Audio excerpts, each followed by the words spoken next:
தற்போது அண்மை செய்தி. பாமக கட்சியினுடைய பெயர் சின்னம் தொடர்பாக அந்த கட்சியின் நிறுவனர் ராமதாஸ் தரப்பில் கேவியேட் மனு தாக்கல் செய்யப்பட்டிருக்கிறது.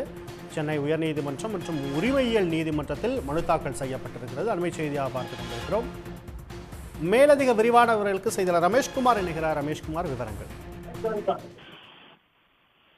ஏற்கனவே பாமக நிறுவனர் ராமதாஸுக்கும் அவரது மகன் அன்புமணி ராமதாஸுக்கும் மோதல் இருந்து வருவது அனைவருக்கும் தெரிந்த விஷயம்தான்.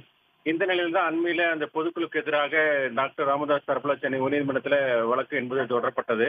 ஆனால் அந்த பொதுக்குழுக்கு தடை விதிக்க சென்னை உயர்நீதிமன்றம் என்பது மறுத்துவிட்டது.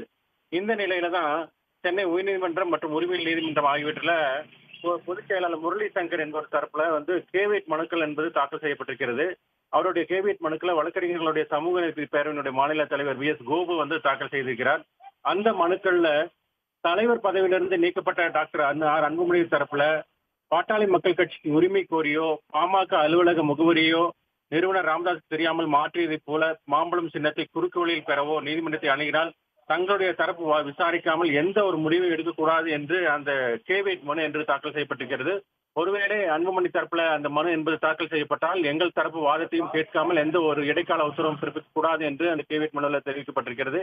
எனவே எதிர்காலத்தில் இது போல மனு வந்தால் இவர்களுடைய மனு, அதாவது ராமதாஸ் தரப்பு வாதத்தையும் கேட்ட பின்தான் உத்தரவு என்பது பிறப்பிக்கப்படும். எனவே அந்த வகையில் ஒரு முன்னெச்சரிக்கை நடவடிக்கையாக இந்த மனுவை தாக்கல் செய்திருக்கிறார்கள். உடனுக்குடன் செய்திகளை தெரிந்து கொள்ள சன் நியூஸ் பெல் ஐகானை கிளிக் பண்ணுங்க.